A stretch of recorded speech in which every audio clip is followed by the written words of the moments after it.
Morning, welcome. Welcome.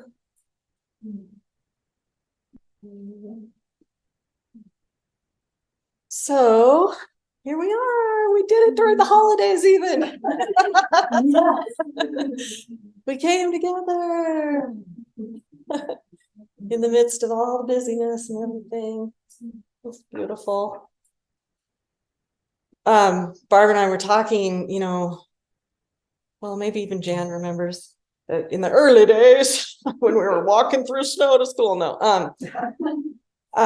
we were always trying to get a holiday gathering going, and it just would never be working because everybody had their thing going on, which I totally understand. But thank you, Ty. Thank you so much. Thank you from the bottom of my heart. Ty. And the sound bath was such an amazing way to begin. I thought we all slept really well. So thank you, Trish and Ty.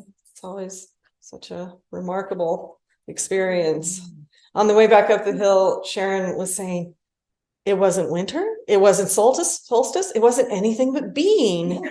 I'm like, exactly.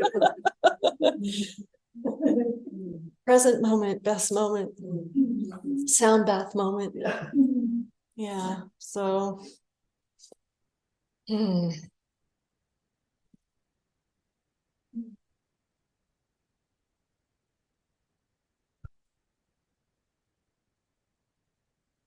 I'm always just so moved. I mean, touched. I don't even know how to express it really. Wholehearted sensation when any one of us wants to come together and sit together in the truth of our nature. Just for one moment, even. We are living our lives as apparent individualities, and that's beautiful. It's divine, authentic, and beautiful. But to come together and recognize and just be in that sameness, the sameness for just even a moment, it benefits all beings, as they say. I just taught a retreat in Crestone with Ani, and that's kind of this sounds like a funny way of saying it, tagline, but I mean, the Buddhists are always very generous to point out that it benefits all beings. We don't know how. We don't get to, as a personality, an ego, claim it and own it and say, I'm benefiting all beings in this certain way. We don't know how it benefits. We don't get to know how. It's mysterious. But we all know that it does. And so I'm deeply, deeply, deeply, deeply, deeply grateful. And yeah, it's a sensation of wholeheartedness to be here with you guys today and just be together in the natural state that is shared and the same for each and every one of us. What's seeing is the same. It's the same. And I can't help but have a sense that if that was more recognized, more commonly recognized, and more often recognized, that the world would be a really different place. It would just be really different. Good morning, Lynn. So, let's sit quietly for just a few minutes to get started, and then We'll see where it goes. Just in that recognition, it's simple. The more simple, the closer we are to truth. It's fun to conceptualize or not. It can be a complete hell realm as well.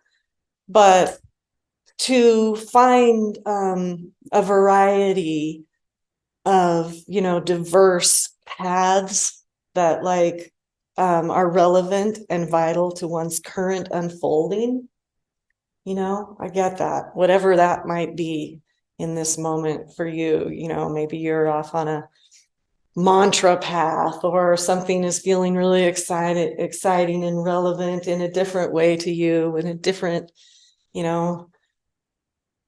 but they all lead to something simple, obvious, present, and unmanufactured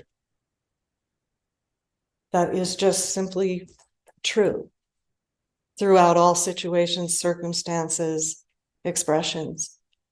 And if we can take even just a little bit of time to bring the attention there, then what happens appears to be a miracle, because the spontaneous gifts of simple beingness become conscious. Joy, peace, all the things we're all wishing and hoping for, but they don't have opposites. It's not a hope and despair. Peace and war, there's none of that there. It's a spontaneous actualization of what is real. It's what's actual, beyond the opposite. So simple, obvious, being together, sitting. There's really no method other than just as isness and enjoyment.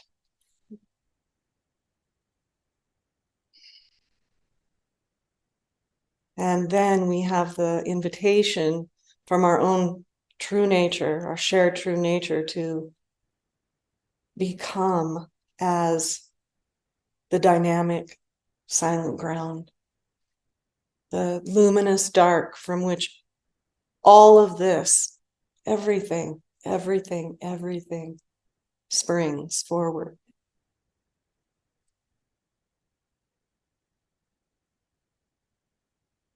So let's just sit until 9:30. You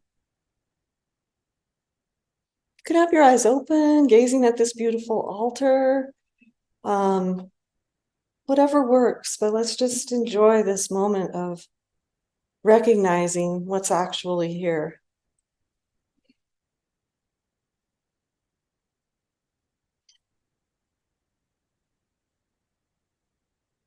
And the Zoomers, you won't be able to hear the bell because I haven't figured that out for Zoom. But I'll let you know when we're starting now, and I'll let you know when we're back.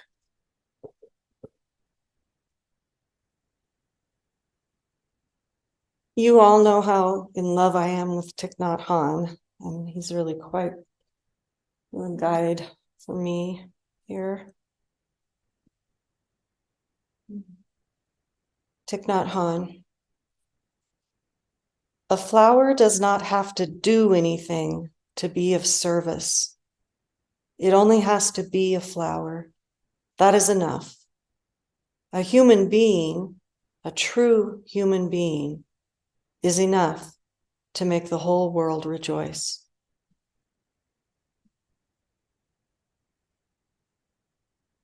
So what do we think he means by a true human being? True human beingness is really beyond the framework, the conceptual framework we call me, which is really nothing but a conceptual framework. It's a referencing system that is part and parcel to human beingness. There's a referencing system. we have the ability to move attention and to be self-conscious. But what has happened is that the identification, the felt sense of one's identity has become so glued, I don't know, embedded, merged with that referencing system, that conceptual framework, that we've lost sight of true human beingness.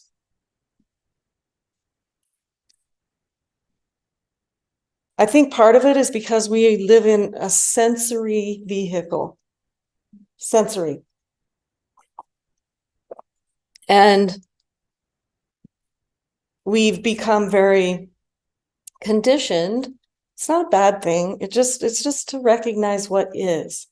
We don't have to speak about things and whether they're good or bad, or fight against them, or rebel in an extremely different way, or like all the reactivity that goes around, like, you know, all the stuff, you know, well, I went to public school and now I'm conditioned and I have to, you know, whatever. That's okay too, but it's not necessary. We can just recognize what actually is. So what is that the conditionedness has become seduced in a complete, sort of total way with sensory awareness, the lit upness, life, with beautiful, beautiful, beautiful, beautiful life. But when we're identified fundamentally, sort of essentially, as that vehicle of sensory awareness, well, then we have to entertain the notion of death, you know, because everything in the lit upness, the physicality comes and goes. It's the river of life, the river of change. And when we're very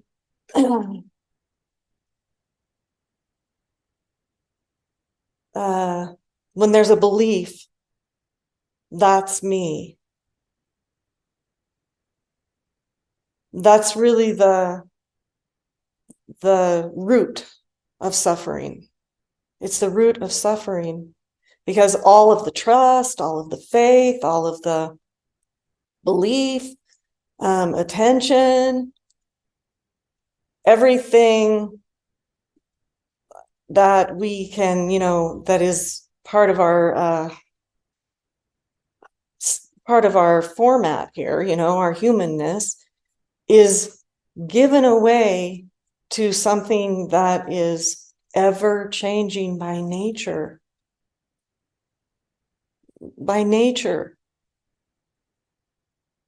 And then we have to kind of fight against it, you know?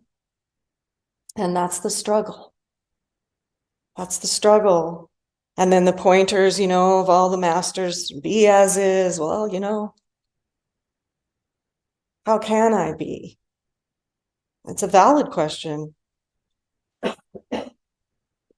But it truly, truly,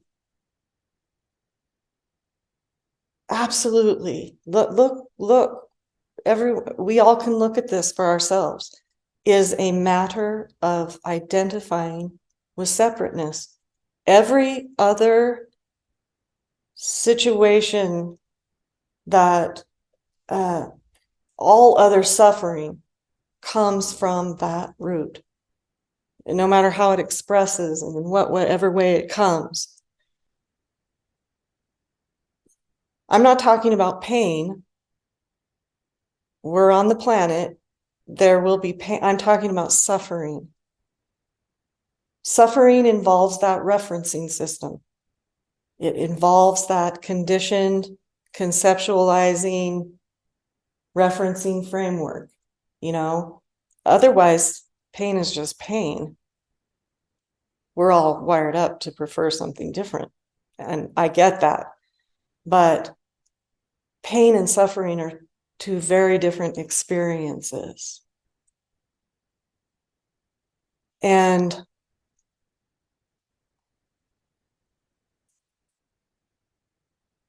it becomes very paradoxical, and you'll hear people talk about, I mean, Thich Nhat Hanh in Call Me by My True Names, so that I can live from compassion where my joy and my sorrow are one. I live with the door of my heart open as compassion where joy and sorrow are one. This sounds, well, we all know what it sounds like to our minds. Yeah, right.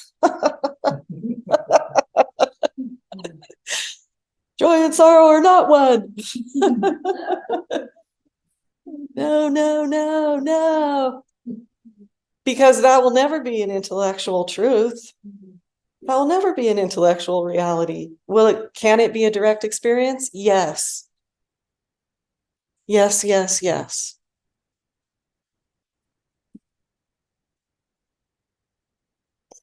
And when it has become when one inhabits that truth as a felt sense of who one is, I am that. Life is really, really different. It's what they all say. It's a absolutely, completely different world. It's a different world. The same river is flowing.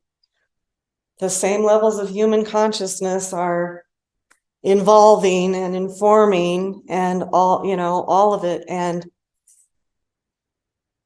heaven is spread out upon the earth for those who have eyes to see. It's not an achievement or a reward or available to some after 300 million lifetimes, but not available to us right now. It's not like that. It's just not like that. It is a devotion in the beginning, a devotion to the truth of who one is. And then as that other identity begins to dismantle, and it is a dismantling, and feels like death to many people, the death of the small self, the death of the me. Actually, Dr. Hawkins used to say it's the only death you'll ever experience is the death of the me. That's it. There is no other death. But I'm not trivializing it, because it feels like that to the body as well, to some of us.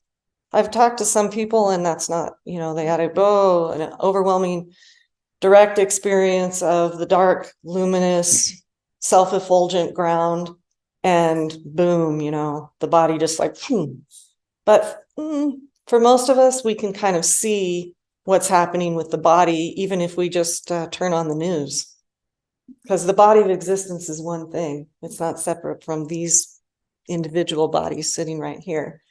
And the dismantling of self looks like absolute terror of death.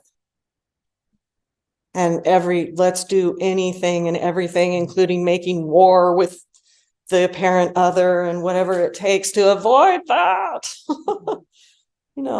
I mean, none of this is a failure or can contribute to our sense of unworthiness in any way. It's just, in fact, it's totally understandable, isn't it? From a compassionate view, it's understandable.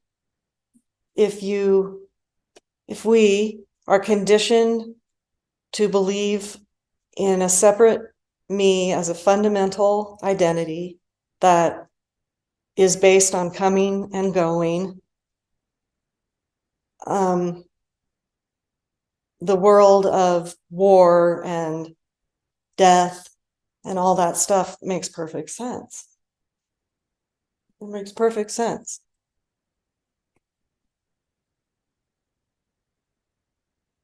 It's innocent, is what I'm trying to say. It's innocent.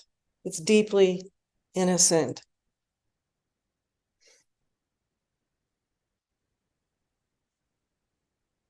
But now is the time that the potential and possibility to awaken, and I mean that word in the way that, like, we wake up from the dream world at night and into a different world and into a different self. You know, there's that moment. You come to consciousness, you awake. I mean it in that way. I don't mean it in any kind of politicized notion of a word called woke or anything like that. I'm talking about identification, waking up from a false identification that was fundamentally believed by the body and the mind. You wake up, and just like when you wake up from dreamland at night, it's gone. That other thing is gone. It's gone. It's not part of, you know, you can't, it's elusive, right? You can't really even get back there. You go to tell somebody, like, I had this dream, and it was kind of like, that's exactly how it is. When otherness, you wake up out of otherness and begin the process, the unfolding of wholeness. You know, people get discouraged. I hear it all the time. I really heard it at this last retreat. You know, I had this experience. I was whole. I was complete. I was all things and no things, and, you know, the whole package. And then I lost it. It was gone.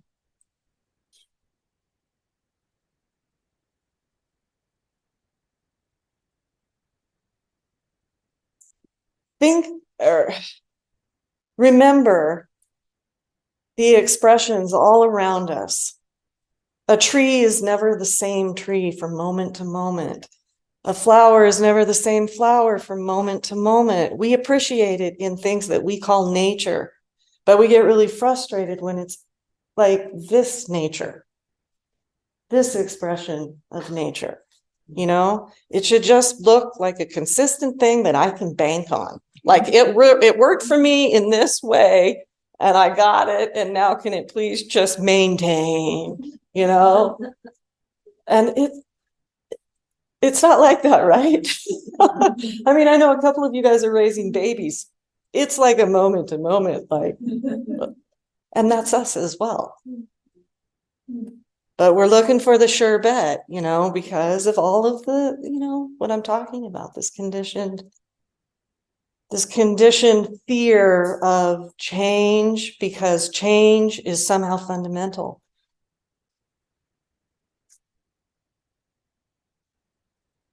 The ground of being, the sameness I was talking about, the luminous dark, not our dark shadows, not the dark part of the psyche, but a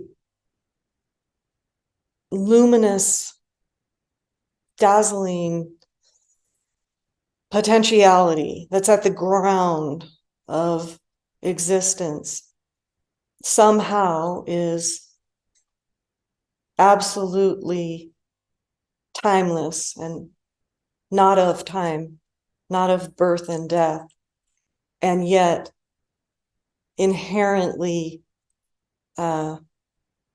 giving rise to everything that comes and goes. But when you know yourself as timeless, formless, unchanging, true human being, all of the coming and going. I mean, it sounds, and listen, I'm not casual about violence and war and all the tragedy and horror in our world. I'm not. But the lit upness that is dancing from that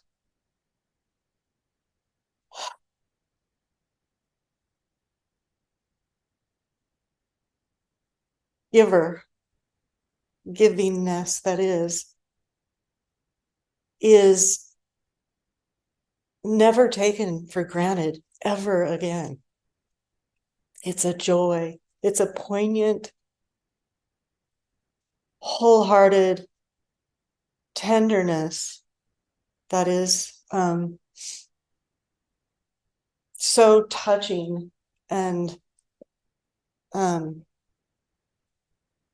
tender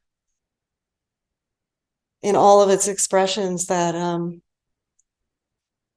it feels like a miracle every single moment. Every single moment. Is there the movement to be of benefit, I guess you might say, of harmonious expression? Absolutely. It moves in the way that it would want to move, which is joy. Is there human conditioning that sits on top of it sometimes and feels like suffering? Yes, but it's never believed in the same way again. It is never believed in the same way. It's absolutely seen as a coming and going and something that is being returned to love.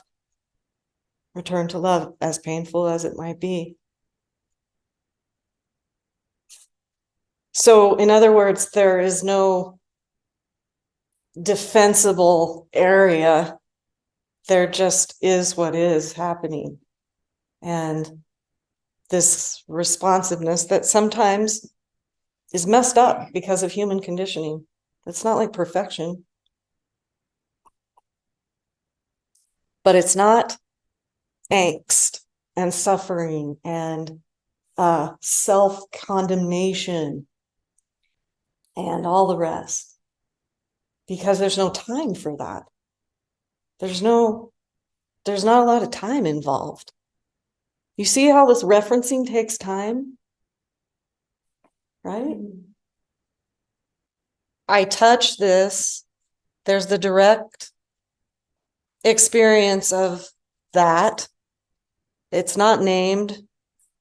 It isn't anything other than a passing phenomena that is creating a sensory experience. But then the referencing begins. And when the referencing begins, so does time.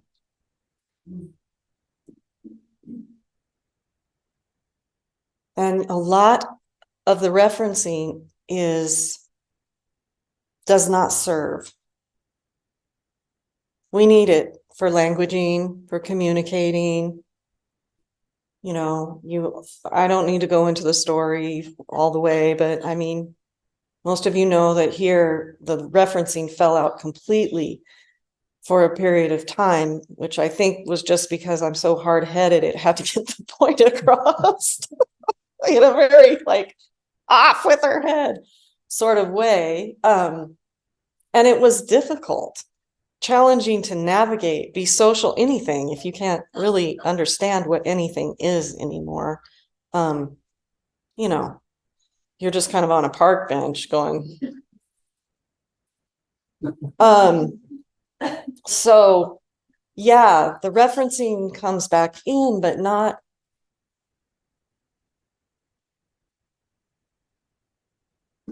it's in service. It's about it's immediacy moving has the potential for the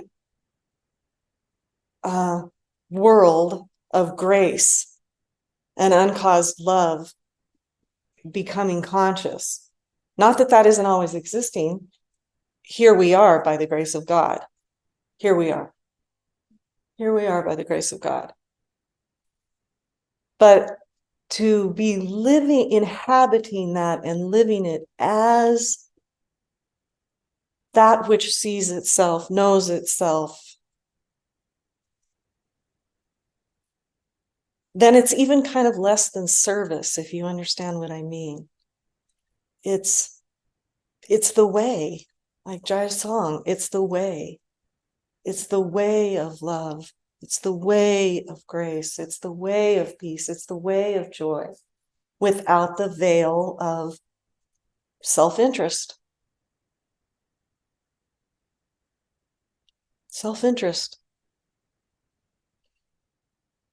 And then our egos will get really like, whoa, I can't have any self-interest because it's all fear-based. See the referencing. None of it's real. It's not how it plays out.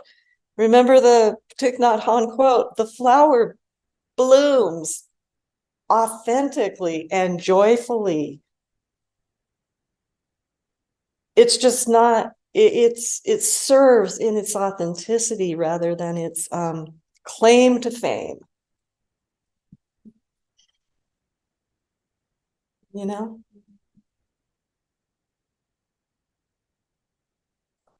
I've done this.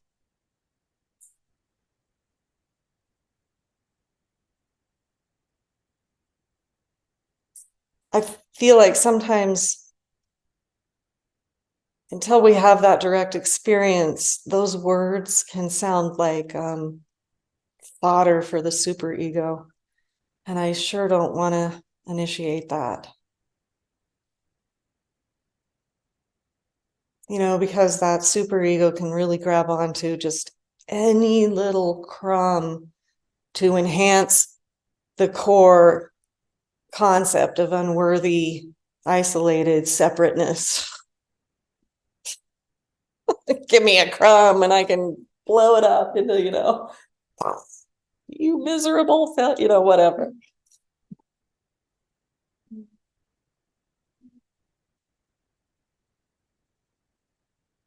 And that's not the experience. The experience is absolute delight and wonderment in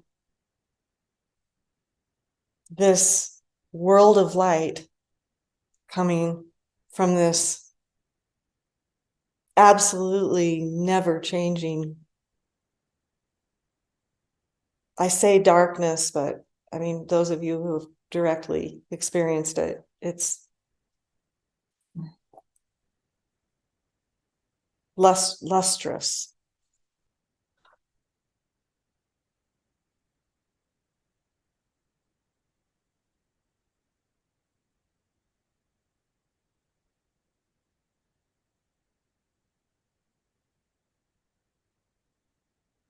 And what a beautiful time of year to contemplate on that. It's really showing us that miracle. I feel like that's really the miracle of the season. It's the birth of light itself. Let there be light. And there was light. And it was, the next line, it was good. It was good. And then, you don't have to be Christian. I'm not trying to force anything on anybody, but sometimes it'll come through. And also, it's that time of the year. Other people have other traditions at this time of year. That's why I love the name Holy Days. But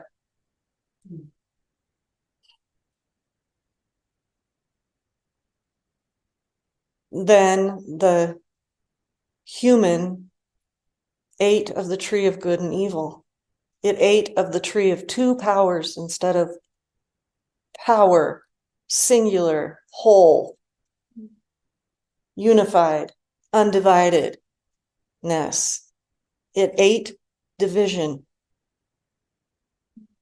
And the world of suffering was born.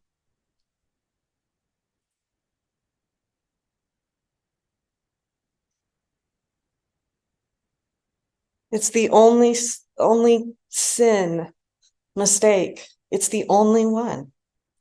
There are no others. All the rest follow from that one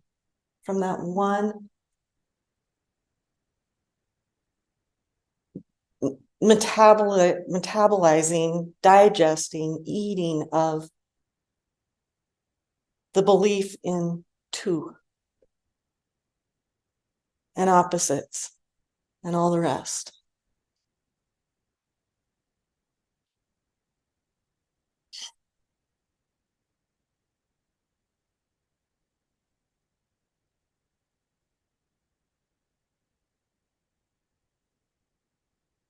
It sounds kind of like a fairy tale, right?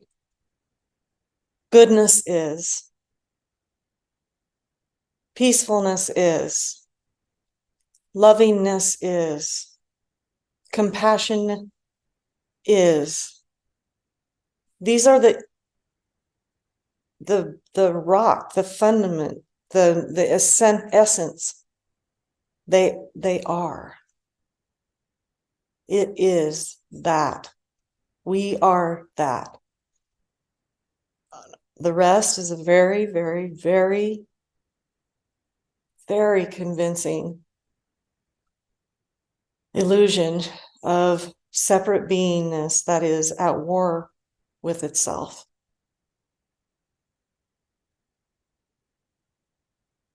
It just never ceases to dumbfound me, right? It stands me still.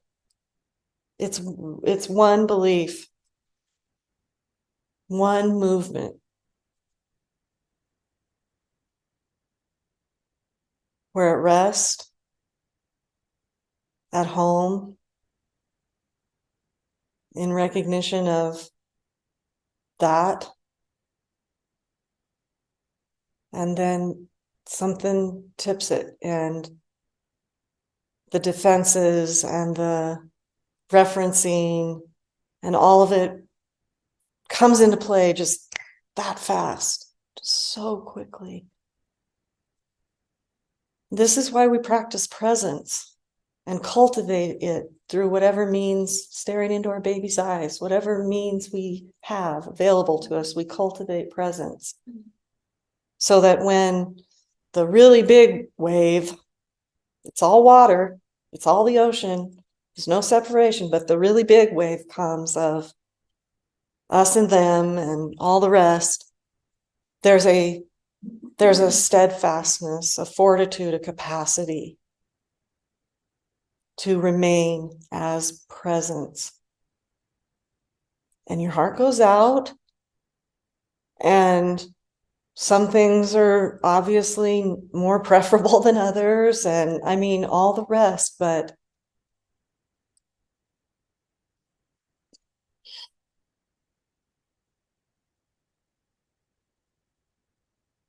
what's here? In and amongst and through and as all circumstances, all waves.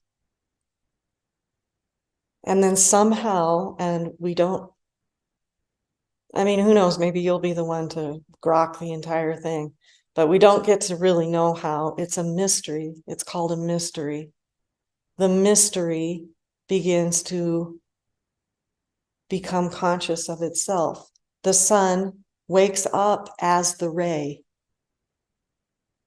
It wakes up as itself, self-effulgent. It's not like the candle of the ego lighting up all the dark places, this like candle that can be blown by all the winds of time and all the stuff, events. It's not like that. It's the light of the effulgent sun.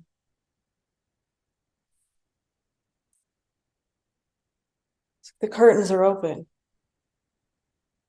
and the seer, seeness, and seen are all that. And somehow through that recognition, remembering, because when it dawns as a remembering, right? You just remember, and then you think, oh my God, how did I miss that? Through and as that remembering, the reflection, of relative reality begins to change. It changes. You know, Sharon Landreth went to Nepal with Ani and Stephen, who is now Karma Choying. He was ordained while they were in Nepal. Yeah. And for the cremation of the Rinpoche of that lineage, of the Kagyu lineage, who was passing at our spring retreat, if you all remember, and Ani and Stephen were there, and the Rinpoche was there was a lot of power with it. I mean, you know, the Tibetan idea of passing and death is so vastly evolved beyond what we can, you know, the body stayed whole and completely perfect for 5 months because, you know, he was still conscious, just not embodied. But I mean, you know, the whole thing. So anyway, the cremation was 5 months later and they went for it. And Sharon, when I was talking with her, when she returned, you know, and I was just asking her, she said, oh boy, yeah, we were all gathered and they brought in what they call the precious remains and they began the cremation. And she said, you know, the energy just of the entire crowd, which was all monastics really, just lifted like 500% just in the presence of these remains. And she said, and then it dawned in her, this is something she's realized many times, and all of us have realized many times, but you know how like when something moves to a deeper place, the realization like seats itself in even deeper of the power of one person. This Rinpoche escaped Tibet in 1959 with no food, no nothing, no country, no nothing. And he started an orphanage. The lamas that are at that temple were some of the first like 2 boys that were in this. And they would have like 1 piece of bread for dinner and they would divide it into however many pieces. And that's how many they would get.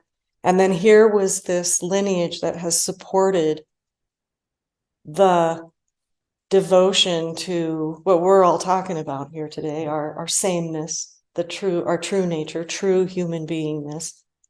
I mean, they were feeding tens of thousands of people at the cremation. You know, their service is worldwide. And I had never had the honor of meeting Rinpoche, but every picture of him is nothing but a smile. And I mean, like, so smiley, it's like a caricature. It's like a cartoon. His smile is like the light of the world. He is the light of the world. We are the light of the world. I mean, she said she was blown away. She's still blown away. She said it's still integrating just the power of the recognition itself. And if then it is one devotes, and not in a heavy-handed, hard, like, I'm not doing it when I'm just sitting there eating Cheerios, watching the TV, I'm a total failure. No, just in a real way, just in our real own Christina-ness, Barb-ness, Jim, just in our way. But we're inhabiting, we know, even if we have a moment of like watching something on Instagram where we go, oh, hell, you know, look at those people. I mean, why would they think that? No, no, no, no. We know. And the devotion in our heart is to this reality of non-division.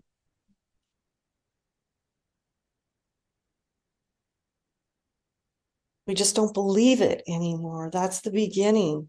And then if the belief is withdrawn, it of its own accord unfolds. You know, we don't rip the rose open. The rose blooms. Blooms. So then it becomes less of a doingness and more of a naturalness that is strangely sometimes in devotion in ways that the personality doesn't understand, can't know about, we'll never be able to claim or do or envision. It's kindness in action towards oneself. Ani, or somebody said, maybe it wasn't Ani, somebody in that circle said that that's the thing for Westerners, right?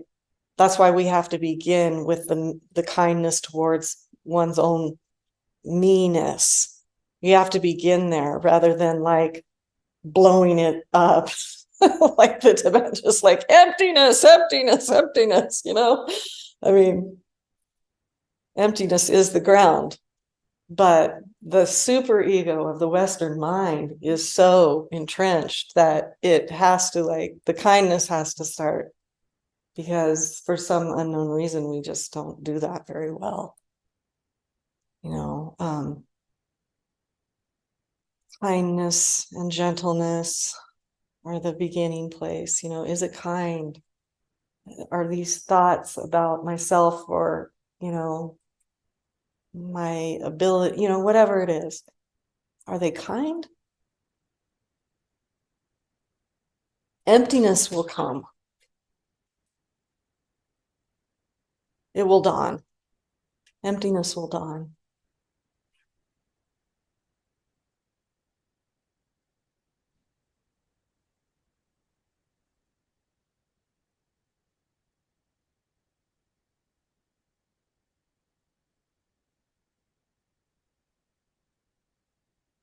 It's scripture in all the paths. We are the light of the world. It is said in every path,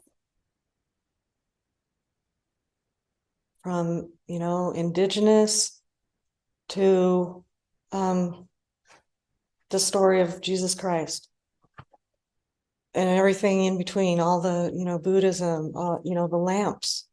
Be a lamp unto yourself. We are the light. We are the light of the world. It matters. It matters how we see things. And I mean that word precisely, matter. It matters how we see things.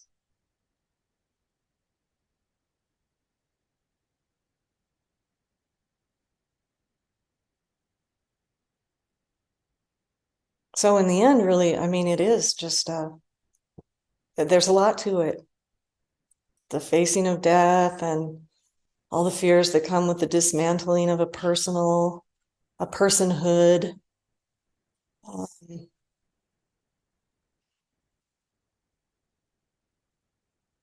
But I kind of like things just, I'm a very practical person. And in essence, it's changing one's attention. You know, you could call it mind training and all of that. And I mean, I get all of that, but it is a matter of moving the attention, because we all have, even if it hasn't come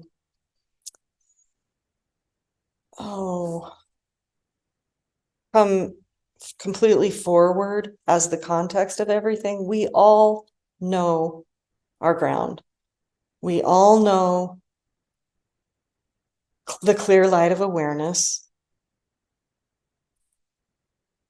We know that we are that from which our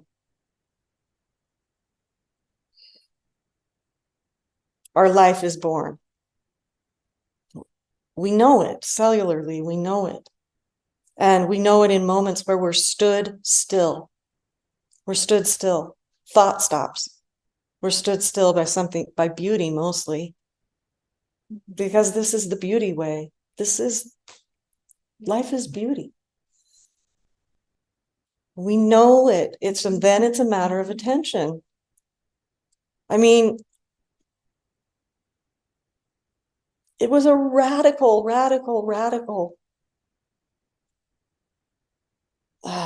fundamental shift to experience existence purely, rawly, you know, without like an encyclopedic conceptualizing framework here. I was really into like, oh, let's go look that up. And I mean, that's still fun and all of that, but it doesn't mean very much. It's just sort of like entertainment. It doesn't mean anything. The moment is just as it is, and totally miraculous. Like all these atoms are holding together in this particular way for this particular conversation. I mean, where do we put our attention?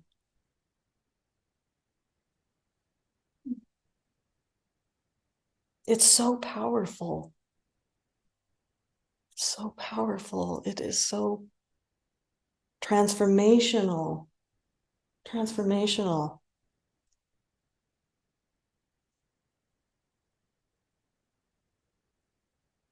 And we know what it's like to be in the presence of somebody who's fully present. That's transformational as well. It changes things.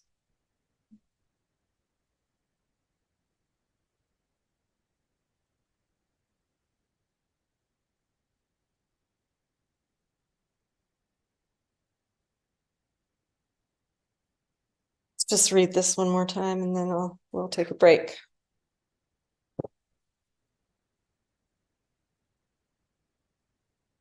A flower does not have to do anything to be of service. It only has to be a flower. That is enough. A human being, a true human being, is enough to make the whole world rejoice.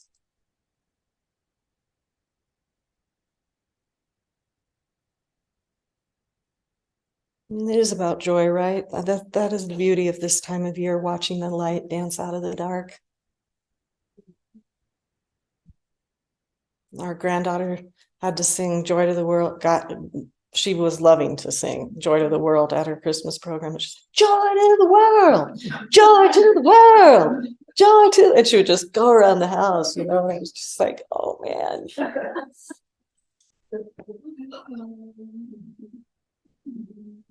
Thank you. Thank you.